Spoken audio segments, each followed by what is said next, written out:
Welcome to Films and Stuff with your hosts, Pete Mitchell and Ethan Hunt. Hey everybody, welcome back to Films and Stuff. I'm Ethan, joined by Pete. Hey Pete. How's it going? Everything is great, and today is one of our patent pending episodes where we just talk about what we're watching. We throw it all on the table, try to sort it out. In fact, you put me on to two different shows, both of which I have enjoyed thoroughly. So this started from our weekly stream and skip segment where I was assigned big door prize. And then I can't remember what type of rabbit hole I went down, and I came across an amazing show on AMC. And I'll tell you, it's a must subscribe because I've already subscribed. It's AMC Plus. It's called Halt and Catch Fire, which when you just hear the title, you probably think it's going to be like a cop show or like a private investigator show, right? But it's not. It is about computer or personal computer development in the 1980s. And apparently Halt and Catch Fire was a computer command that was used. I'm not sure why. This is the name of the show. It's on AMC Plus. And I think there's already 3 seasons of it. Am I right? 4 seasons. 4 seasons? I've binged almost the entire first season. I am absolutely loving it. And I was thrilled to find out that there's 3 more seasons now. It stars Lee Pace and Scoot McNairy, Mackenzie Davis, and a very, very lovely Carrie Bechet. How do you like this show? Because I told you about it. Are you as fascinated with it as I am? I absolutely loved it. I finished the first season after you told me about it. I couldn't stop watching. Thought it was a very, very, very good take on what is essentially a loosely based on true story. Lee Pace, who we loved in Foundation, remember he's always Brother Day. So he plays a ex-IBM salesperson. He joins a electronics company somewhere in Texas, and he has the inspiration to create what is the first kind of laptop mobile personal computer, right? And it shows the seemingly is a little bit dry subject matter, turns it into like a really fast-paced drama with him and kind of the ragtag team that he pulls with him to develop the hardware, to develop the software, to finance it, to market it, to sell it, and so forth. I have to say, I never heard of this show before. I came across that at AMC Plus. It is absolutely, absolutely a hidden gem, right?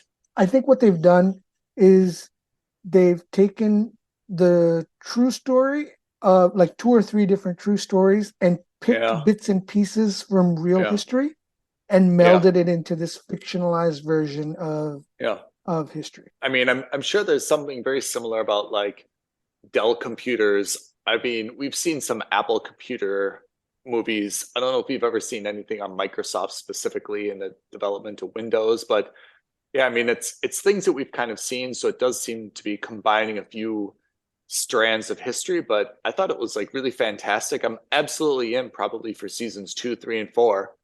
Did you finish season 1? Or you moved on to season 2 yet? Or are you still on? I finished season 1 and I was like halfway through the first episode of season 2. It is fantastic. We both rate it as a must subscribe. So if anyone's looking for something new, check it out. Halt and Catch Fire on AMC Plus. Yeah. Again, think of it as almost like a biopic / alternate history. Mm-hmm. It's very eclectic. It borrows from a lot of different sources. Even if the story itself isn't true to life, the overall story is very similar to what we saw in the real. Yeah. I think maybe the story is a little bit fictitious, but I think the stakes are very real, right? Which is back in the day, developing a personal computer from scratch was really difficult. And I think this puts that into perspective. And the urgency to get to market first with something that works is priced competitively. I mean, this was a really hard thing to do in the past. It's not like putting together an app. It's not like building, something, that doesn't have a lot of different components and dependencies. This was something really, really difficult at the time. It makes me also think about AMC Plus, right? AMC has, I guess, for years been turning out like super high quality shows, right? You think of Mad Men on AMC, Mm-hmm. right? Breaking Breaking Bad. Bad on AMC. I mean, AMC is fantastic when you think about some of those hits, right?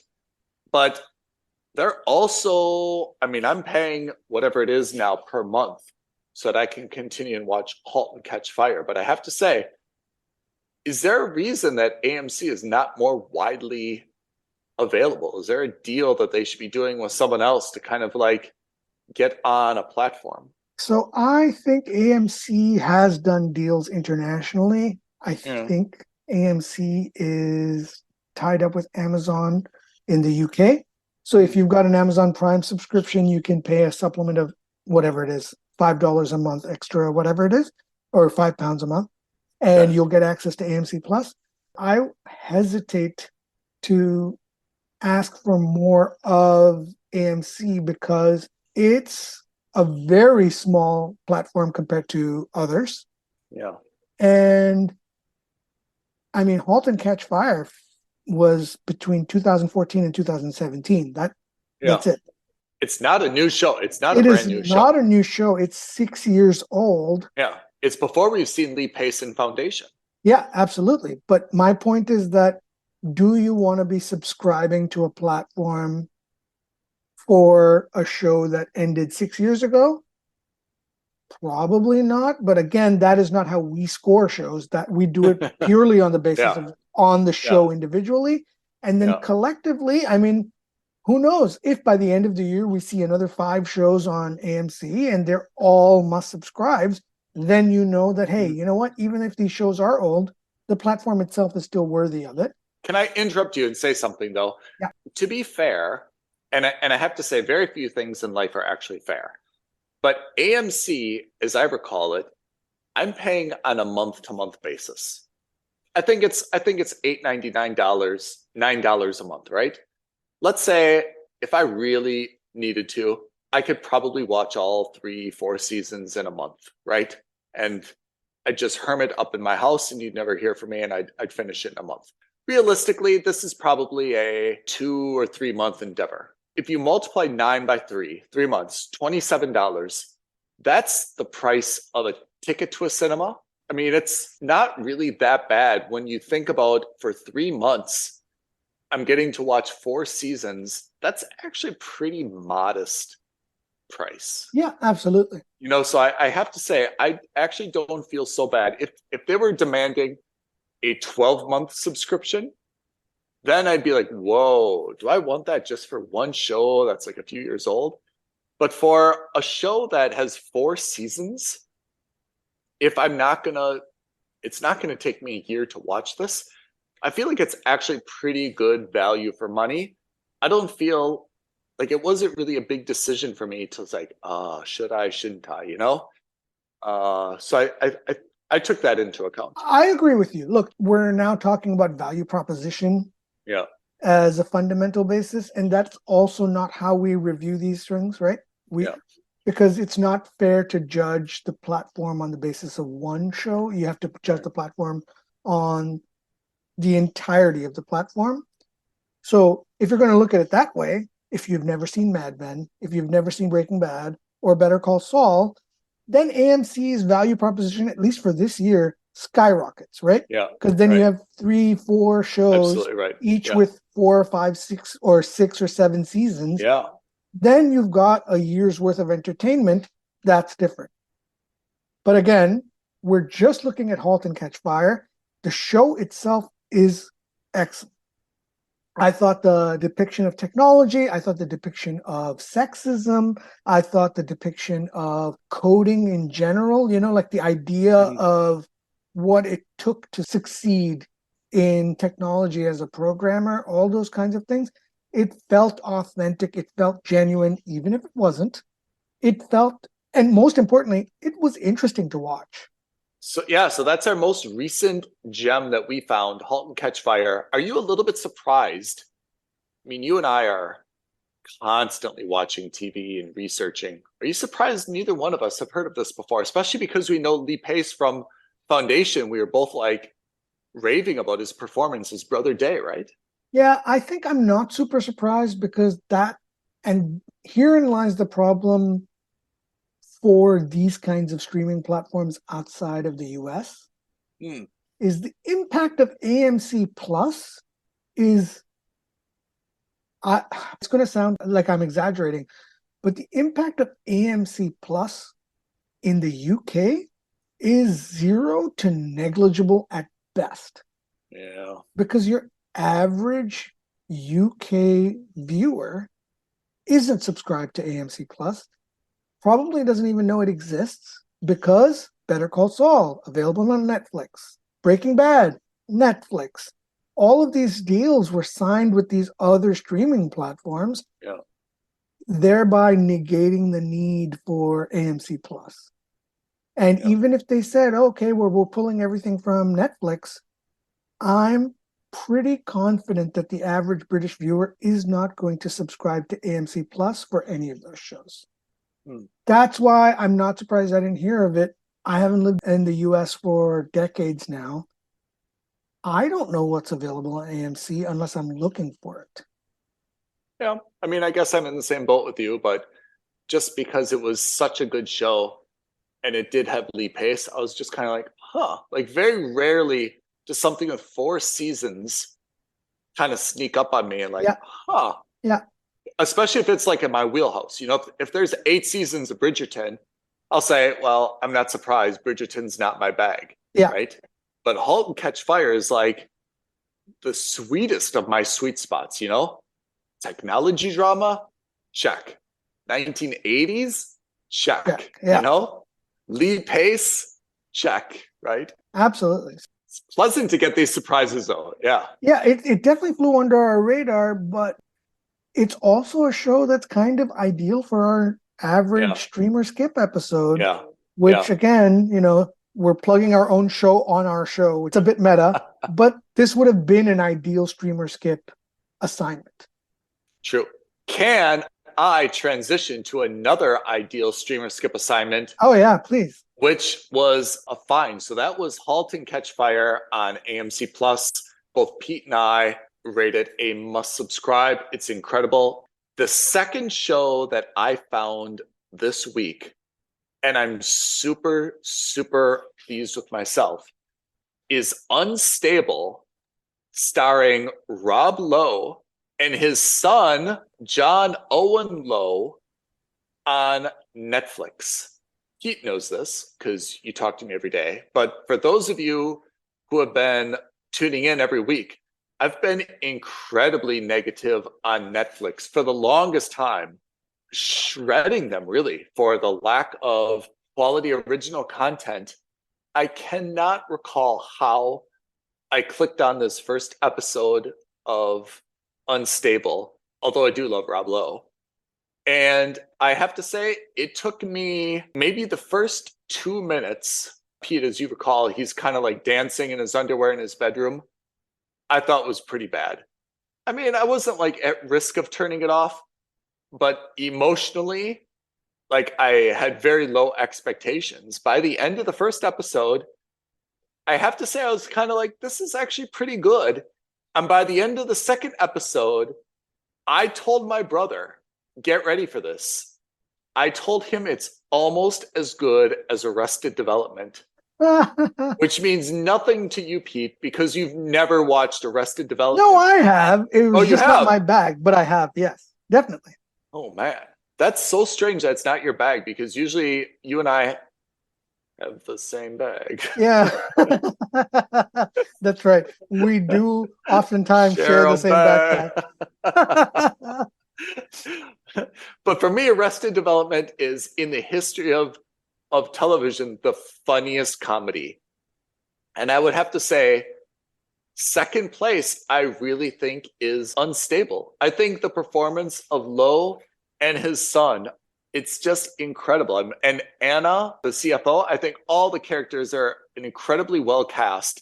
And I'm really surprised that Netflix has such a well-written, funny, witty, mostly non-vulgar comedy on its hands. I think it's just been exceptional. I also give it a must subscribe. And I've actually looked at the actress who plays Anna, who's their chief financial officer.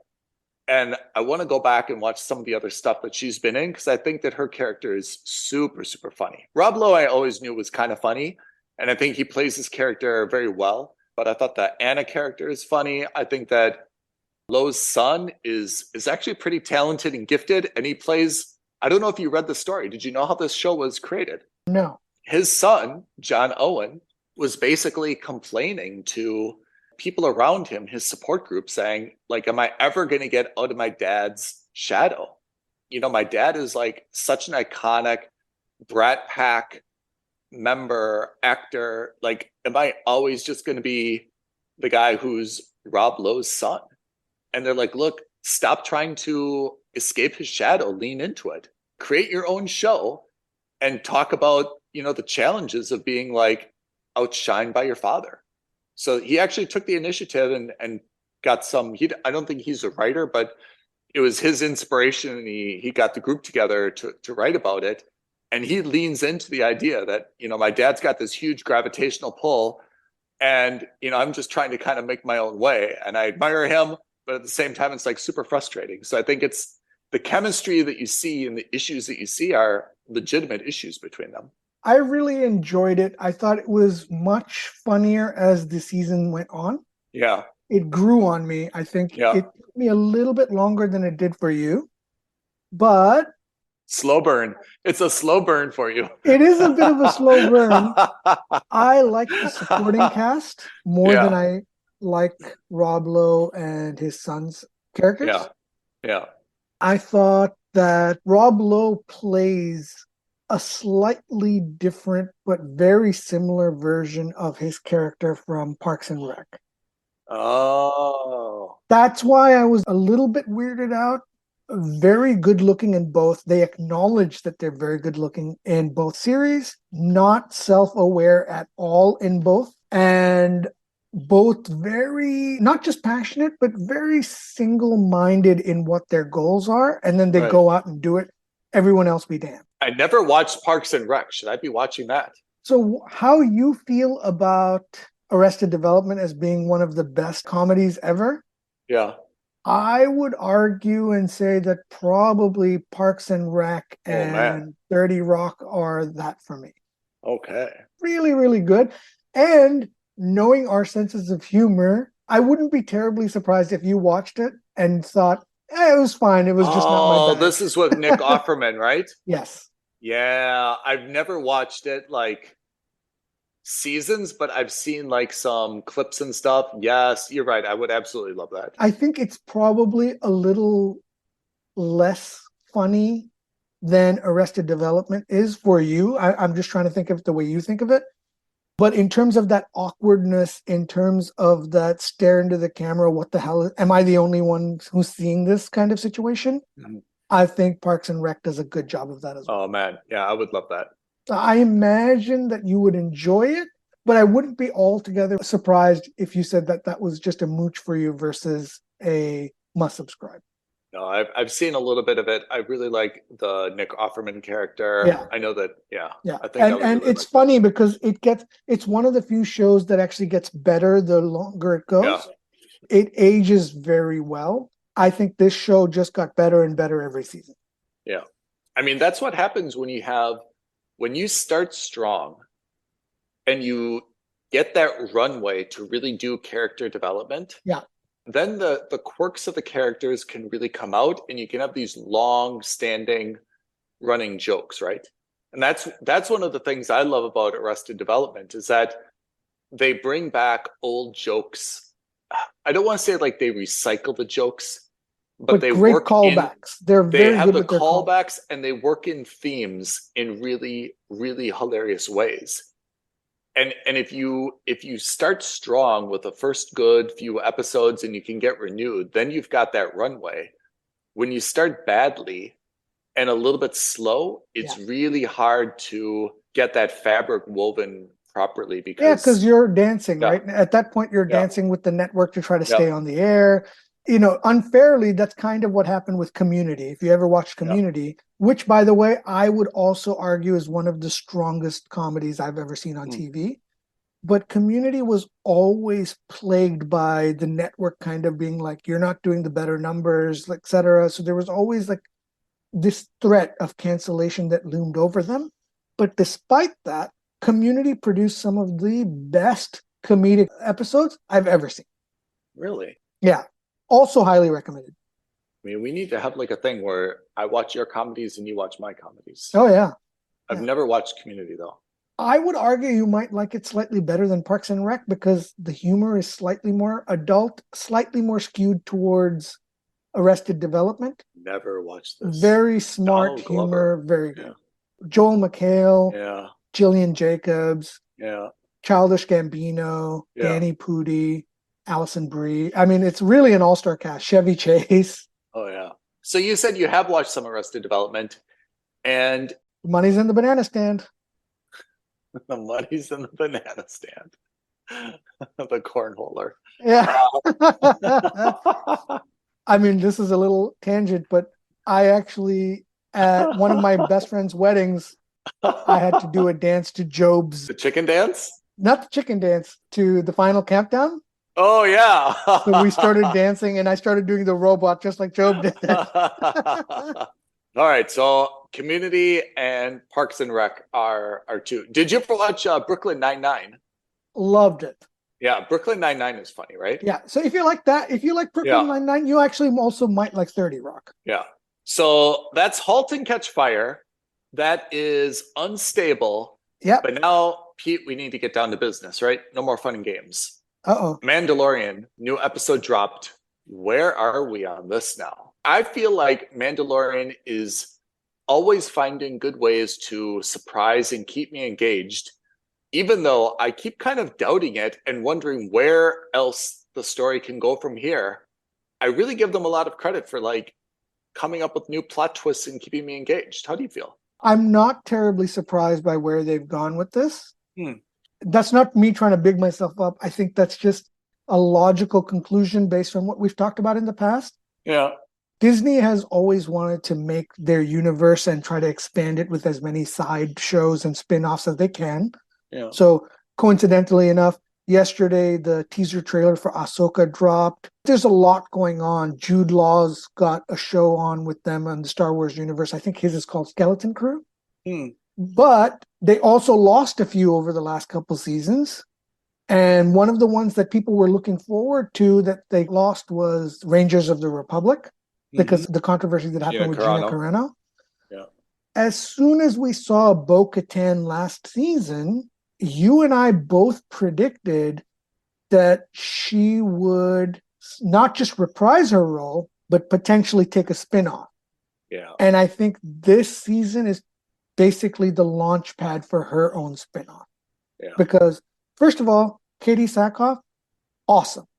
Great actor, super you definitely pretty. You definitely have a public crush on Katie Sackhoff. 100%. She's great. And deservedly so. It's not just that she's gorgeous. She's excellent as Bo-Katan. She's really good in that role. She is. She did the voice acting in the cartoons. She's doing a great show in the live action.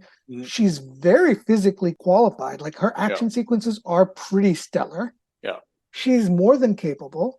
This season has kind of shown us, you know, we were always wondering, how are they going to resolve this Darksaber issue? How are they going to resolve this Mandalore? Oh, so clever though, huh? I mean, maybe not the most clever, but I like that they've done it just because that's a weight off of our minds now. Yeah, I agree. I mean, spoiler alert, she's got the Darksaber now. Yep. She's got her crew back. She's got her fleet back, who abandoned her between season 2 and 3. So now we can kind of focus on the Mandalorian retaking Mandalore this season I don't think it's going to happen this season because I think we've only got 2 more episodes left. And I'm not saying it's impossible, but I think there's a lot It's too fast. It's too fast. I think it would be No too need fast. to compress it. Yeah. I imagine they will probably extend it out into the next season. Mm-hmm.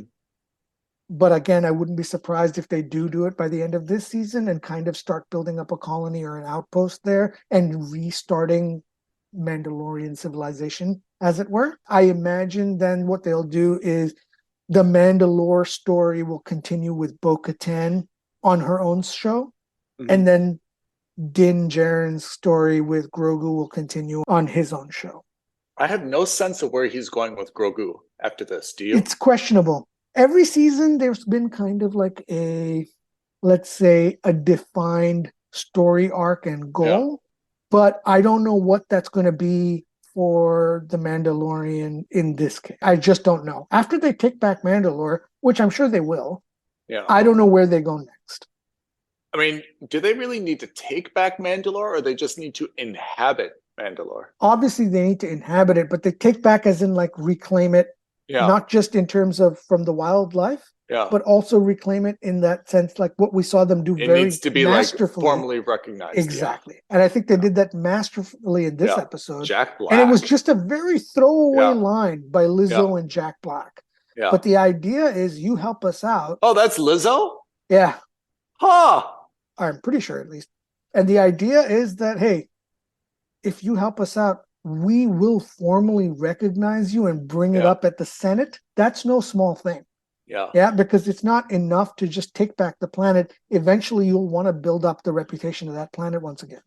I thought Jack Black was really nice. It was nice to see him in this episode. Yeah, it's always, I mean, Jack Black is one of those guys who's kind of like loved by all. I don't think there's anyone who has a bad thing to say about Jack Black.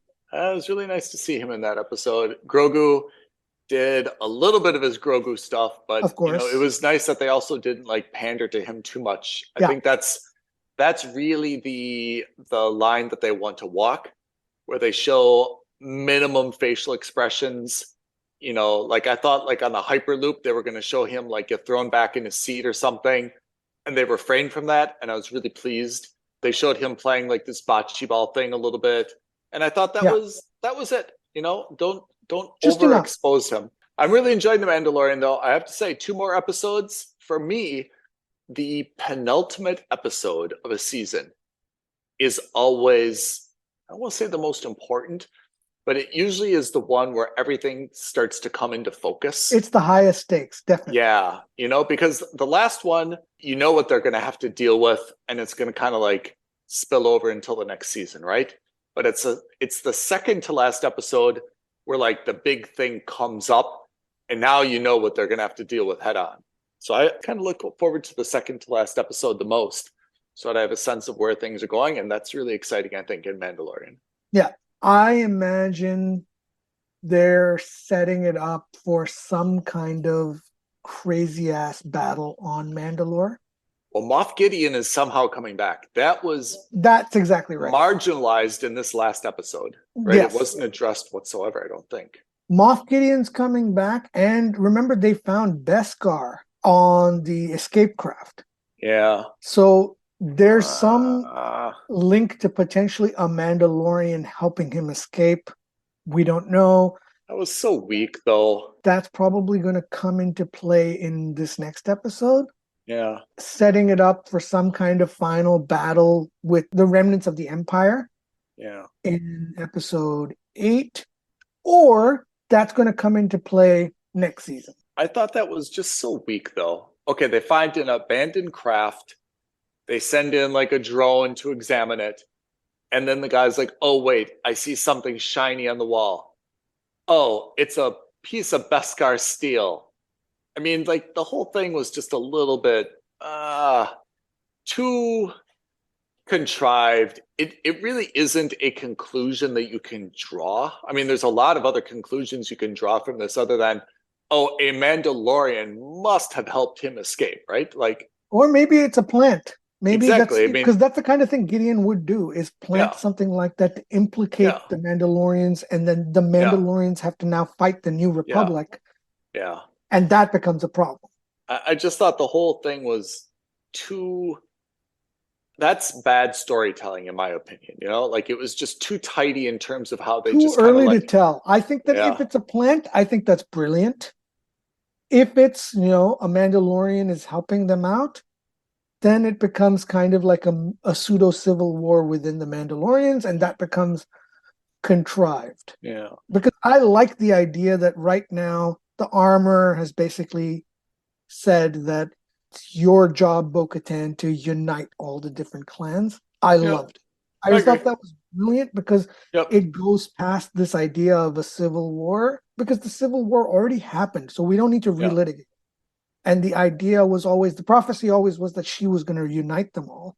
And now that she's got the dark saber, and now that she's got the blessing of that, the sect of people who are these hardcore Mandalorians, they can kind of be like, look, let's move past our differences. Let's look at what makes us the same. Let's retake Mandalore. I think that's going to be fun. Katie Sackhoff definitely has a better agent than Pedro Pascal, because Sackhoff's agent's like, hey, my client's not going to wear a helmet every single minute of every single episode, right? It's not just that. No, this is not a disrespect to Pedro Pascal. Yeah. But man, you want to see Katie Sackhoff's face. She's gorgeous. I mean, she's awesome. Yeah, I love your love affair with Katie Sackhoff. I agree. I mean, you can't though, right? I mean, she looks like she did in the animated shows. It's amazing. Yeah. It's so rare to have that happen. Yeah. You cannot have her with a helmet on the entire time. It's an absolute waste. And I'm not saying that you don't want to see Pedro Pascal's face. That's not the conclusion anyone should draw from this. Yeah. The point is that if you have to have somebody always be helmeted, they gave you a good story reason why he has to be always helmeted. Yeah. And they gave you a reasonably good way of solving that Katie Sackhoff issue of having her face helmeted by saying she strides both worlds. She has to be both helmeted and not helmeted. Can I ask you though, Pedro Pascal is a very good actor, right? Mm-hmm. I mean, we've seen him in The Unbearable Weight of Massive Talent. He's a great actor. In Mandalorian, he's not really acting. I don't say that in a diminishing way. I just say he is doing some off-camera voice stuff, right? And he is doing physical acting in front of the camera. There's no facial expression. It's less dramatic, as I think what you're saying, right? Why is Pedro Pascal cast in that role then? Why does he take it? And why did they cast him in that role? I mean, it's not really necessary, is it? He doesn't have like this great body control that like, he's just amazing. He's Jean-Claude Van Damme. No one else could do that, Yeah, but I mean, look at it this way.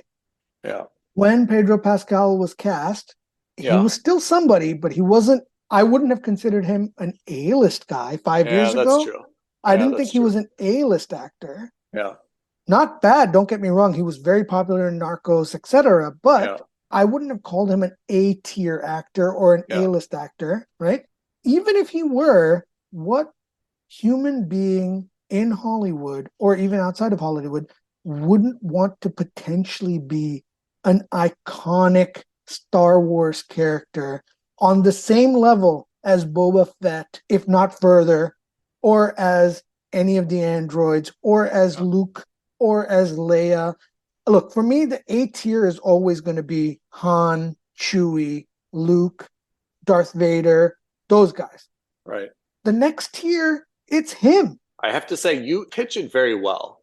I mean, I hope you were in that casting meeting where he was like, because we heard the stories about like Predator, right? Where Jean-Claude Van Damme was Predator. He's like, forget this.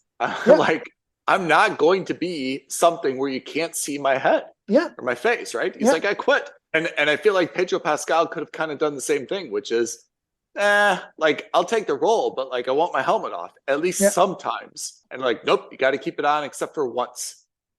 And he's going to walk away. I feel like the pitch that you gave would have saved the day. But absent a pitch like that, I could have understood him saying like, nah, like. Yeah, I think it comes down to the fact that, like, if you looked at, I don't know, who's an A-list star, I'm talking completely out of my butt, Tom Cruise. If they went to Tom Cruise and said, we want you to be the Mandalorian, But here's the catch. Your beautiful face and that 100,000 watt smile of yours is going to be hidden behind a helmet for 23 out of the 24 episodes that we've seen so far. Tom Cruise would be like, listen, guys, I love Star Wars, but my face and my smile is the moneymaker. So if I'm not going to get to show my face, I don't need you. Pedro Pascal, I mean, he's not Tom Cruise. Again, as much as I love him, he's not a Tom Cruise. He's not an S-tier actor. Yeah. I really, really believe that he gambled on himself and he worked, right? He has created what is effectively one of the most, I would say, iconic Star Wars characters. I mean, absolutely. Apart from, as you mentioned, the original cast all the way back from A New Hope. Yeah. I would say that they're the S tier. Yeah. Right. And then in the A tier, you're probably looking at someone like Qui-Gon. You're probably looking at, Anakin, Qui-Gon, right? Because I think Ewan McGregor has become part of the S tier with his Obi-Wan. But I think, I think you're looking at, I wouldn't even call Boba Fett in that range now, especially after his. We need a standalone episode. We should do that. Ranking. Can we agree on 1 and 2? 1 has to be Luke, 2 has to be Solo. Would you agree on those 2? Yeah, but man, where's Darth Vader? Or Vader, yeah. I would say Vader over Solo. It would go Luke, Vader, Solo? Yeah, I might actually even go Vader, Luke, Solo. And by the way, Luke from Return of Jedi, not Luke from A New Hope. Yeah, like a fully formed Luke Jedi. So even, this is absolutely an episode because first we'd have to define the different characters. Yeah. We'd have to define the criteria as well. Yeah. Like, is it the most famous? Or is it, because if it's fame, I agree, it's Vader. If it's impactful, right? I mean, we'd have to think about like iconic versus impactful versus like worldwide known, right? Yeah, we should do that as an episode because there's going to be a lot of arguments back and forth. Especially after you get to, I think 1 and 2 are maybe up for debate. 3 seems Solo. And then you're going to have a real battle. And you also have to say, like, do droids count? Of course they do. Is R2, okay. So, I mean, is R2-D2 then above Leia, for example? Oh, see, that's a tough call. Is R2 better than Leia? I don't know. R2 is definitely better than C-3PO. R2 is definitely more liked than C-3PO. Yeah. Just in terms of liked, yes. Yeah. But is this about like, or this is about like consequential to the franchise? I think we have to look at the overall. I think we just look at it as the overall, what's the most important ranking. And again, by important, I mean best ranking. Yeah. But I mean, that would be an amazing episode if we do like the top 20 characters. We just go through all the characters and rank Princess them on Amidala, where does she fall in this, right? Oh God! And then where do you put like the young Anakin? And then, like you said, there's young Anakin versus older Anakin. Yeah. Vader. And then Darth Vader. Yeah. Is that all the same person? No, I would put them as 3 different people. Because there's no way, and again, all the props to Hayden Christensen, but there's no way Hayden Christensen's in episode 2 and 3 is the same as Darth Vader, period. Then I want to take away the Book of Boba Fett as the Boba Fett. I want to remember the old Boba Fett. Well, exactly. But my point is that for characters like Boba Fett, they were so minor in the impact overall. They were iconic in terms of look, and I'm certain in the comics and the books, but in terms of overall movie impact, such a limited impact. Because you're right, the old Boba Fett that we saw doesn't hold a candle to the original Boba Fett, but then at the same time, the original Boba Fett also got murked in like 10 seconds by the Sarlacc, by a blinded Solo. Man, that would be a fun episode. I'm absolutely into doing that next weekend if you want to do that one. I'm in. If we don't get comments on that episode, we're doing something wrong. We're doing something wrong. But I love that definitive list of 2025. Oh man, I really need to think about this a lot. We started with Halt and Catch Fire, must subscribe. We talked about Unstable, in my opinion, must subscribe. Talked about The Mandalorian, 2 more episodes this season. Stay tuned and tune in a weekend or two. Pete and I are going to do our definitive list of the most iconic, consequential, important Star Wars characters. Pete, thank you for your time today. Listeners, thank you as always for your time and attention. Reach out to us if you've got any comments or questions. We're always looking for new suggestions. And if you guys have the definitive list of characters, let us know. Tweet at us at F&S Podcast. Email us aloha@filmsandstuffpodcast.com. DM us on Instagram at filmsandstuffpodcast. Or leave a comment below this video. And we will make sure to take your comments into account when we make our own list. That's right. Everyone, thanks and have a great day ahead. Pete, it's been a pleasure. We'll see you next time. Thanks, Ethan. Thanks, everyone. Bye, everyone. Thank you for listening to another episode of Films and Stuff. If you haven't already, please subscribe and review on Apple Podcasts, Spotify, or wherever podcasts are downloaded. Films and Stuff. There is no substitute.